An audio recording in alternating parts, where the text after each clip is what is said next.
Assalamualaikum warahmatullahi wabarakatuh. Perkenalkan, nama saya Rangga Saputra, akrab disapa dengan nama Rangga. Saya dari kelas IF 702 Program Studi Teknik Informatika PJJ S1.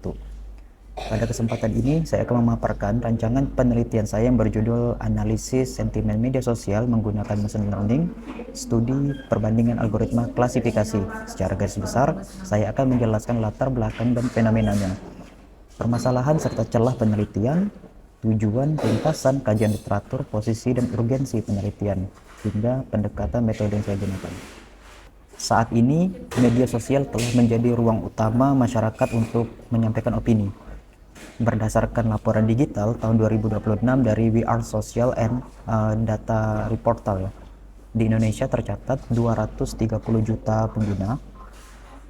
Ini adalah pengguna internet atau setara dengan 80,5% populasinya, dan 180 juta identitas pengguna media sosial yang setara 62,9% populasi, meningkat ya sekitar 26% dibanding tahun sebelumnya. Kemudian Indonesia juga konsisten menempati peringkat 3 hingga 4 besar dunia sebagai pengguna platform X atau Twitter. Sekarang namanya X, artinya setiap hari dihasilkan jutaan data opini publik. Namun yang ditekankan pada kotak di bawah ini adalah data sebanyak ini tidak otomatis bernilai, karena agar bisa dimanfaatkan, opini tersebut perlu diklasifikasikan secara otomatis melalui analisis sentimen menjadi sentimen analisis yang positif, negatif, ataupun netral. Nah, dan disinilah pemilihan algoritma serta tantangan bahasa Indonesia itu menjadi sangat menentukan. Dari fenomena tadi ada dua hal yang saya soroti ya. Jadi yang pertama itu ada permasalahannya, kemudian ada dari penelitian terdahulu juga. Nah, untuk permasalahan utamanya, kualitas hasil analisis sentimen sangat bergantung pada algoritma yang dipilih, dan teks bahasa Indonesia memiliki tantangan tersendiri seperti kekayaan morfologi, kata tidak baku, kemudian adanya singkatan, dan juga adanya bahasa slang digital gitu. Jadi jika algoritmanya itu tidak tepat dan tidak bisa dioptimalkan, hasil klasifikasinya itu menjadi tidak akurat. Dampaknya ya perusahaan misalnya bisa salah membaca reputasi mereknya gitu, atau pemerintah bisa keliru memantau opini publik, dan peneliti menarik kesimpulan yang bisa saja bias. Untuk yang di bagian ini adalah celah penelitian yang saya temui dari 5 penelitian terdahulu ya. Nah, kebanyakan hanya membandingkan 2-3 algoritma saja. Tidak ada perbandingan lintas paradigma yang menceritakan machine learning klasik secara menyeluruh. Domainnya itu terlalu spesifik, sebagian tanpa hyperparameter tuning, dan tantangan bahasa Indonesia belum ditangani secara sistematis. Nah, berangkat dari celah tersebut, penelitian saya ini ada tujuan penelitiannya. Nah, saya memiliki 3 tujuan utama.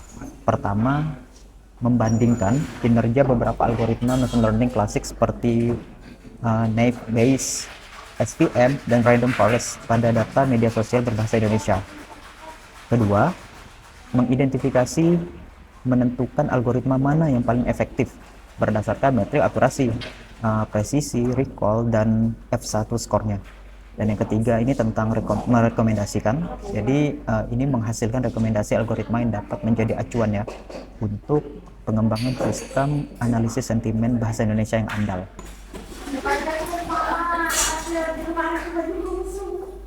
Nah, keempat, ringkasan studi literatur. Tujuan tadi saya itu dasarnya pada 5 penelitian acuan yang ini.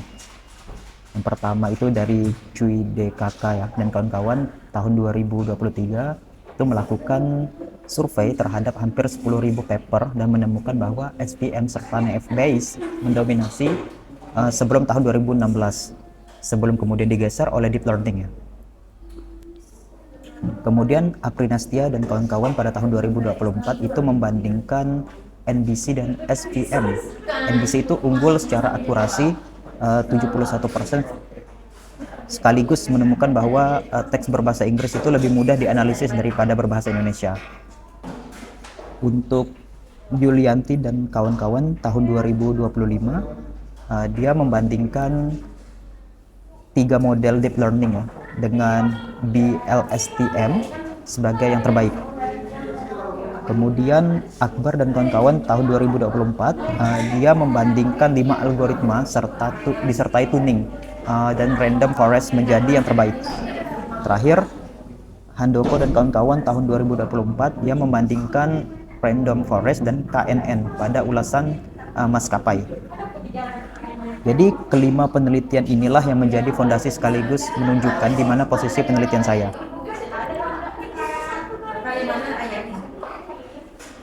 Kemudian slide berikutnya yaitu tentang perbedaan dan posisi penelitian. Nah, di slide ini menegaskan perbedaan dan posisi penelitian saya. Di sebelah kiri ini penelitian terdahulu. Nah, umumnya membandingkan algoritma dalam jumlah yang terbatas pada domain yang sangat spesifik dengan dataset relatif kecil antara 400 hingga 864 data dan sebagian tanpa hyperparameter tuning. Nah, sementara di sebelah kanan ini ya, itu penelitian saya yang saya usulkan itu membandingkan beberapa algoritma machine learning klasik sekaligus dalam satu studi terpadu menggunakan data media sosial berbahasa Indonesia dengan topik yang lebih umum dan representatif ya. Kemudian dataset yang lebih besar dan bersumber langsung dari platform aktif, serta menerapkan hyperparameter tuning secara sistematis. Nah, dengan demikian perbandingannya itu menjadi lebih adil dan hasilnya lebih dapat digeneralisasi. Lalu apa urgensi dari penelitian ini? Lalu, kenapa penting gitu dan mendesak untuk kita lakukan? Nah, saya menjelaskan dari tiga dimensi ya, atau 3 aspek. Yang pertama itu aspek teoritis, kemudian praktis dan juga metodologis. Nah, secara teoritis random forest dan algoritma assembly itu lainnya belum pernah dibandingkan secara menyeluruh dalam satu studi terpadu untuk konteks yang bahasa Indonesia. Nah, untuk secara praktis, data opini publik Indonesia yang masif ini bernilai strategis bagi perusahaan untuk manajemen reputasi merek. Nah, bagi pemerintah, itu bisa untuk memantau opini publik, dan bagi peneliti, itu bisa untuk kajian sosial. Nah, sehingga kita butuhkan model yang benar-benar andal ya untuk bahasa Indonesia. Kemudian untuk secara metodologis, dengan menerapkan tuning yang sistematis, perbandingan algoritma yang saya lakukan menjadi lebih adil dan lebih valid secara ilmiah. Nah, ini slide ke-7 yaitu pendekatan metode. Jadi untuk menjawab tujuan tadi, saya menggunakan pendekatan supervised machine learning dengan 5 tahapan. Jadi yang mulainya dari pre-processing, kemudian ekstraksi fitur, pemodelan, tuning, dan juga evaluasi. Dimulai dari pre-processing untuk membersihkan dan menormalkan teks bahasa Indonesia, meliputi case folding, tokenisasi, normalisasi kata tidak baku, stopwatch removal, dan stemming. Untuk tahap kedua itu ekstraksi fitur menggunakan pembobotan TF-IDF. Nah, tahap ketiga itu pemodelannya dengan melatih beberapa algoritma klasik seperti naive Bayes, SVM, dan random forest. Pada tahapan keempat, tahapan tuning ini, setiap model dioptimalkan melalui hyperparameter tuning.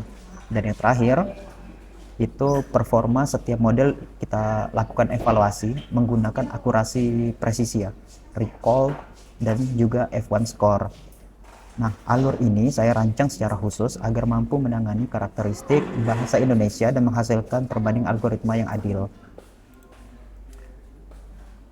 Jadi sebagai penutup, penelitian ini hadir untuk menjawab kebutuhan akan studi perbandingan algoritma machine learning klasik ya, yang komprehensif untuk analisis sentimen media sosial berbahasa Indonesia, perlu digarisbawahi berbahasa Indonesia, dengan metodologi yang lebih rigorous ya, dan hasil yang dapat digeneralisir lah.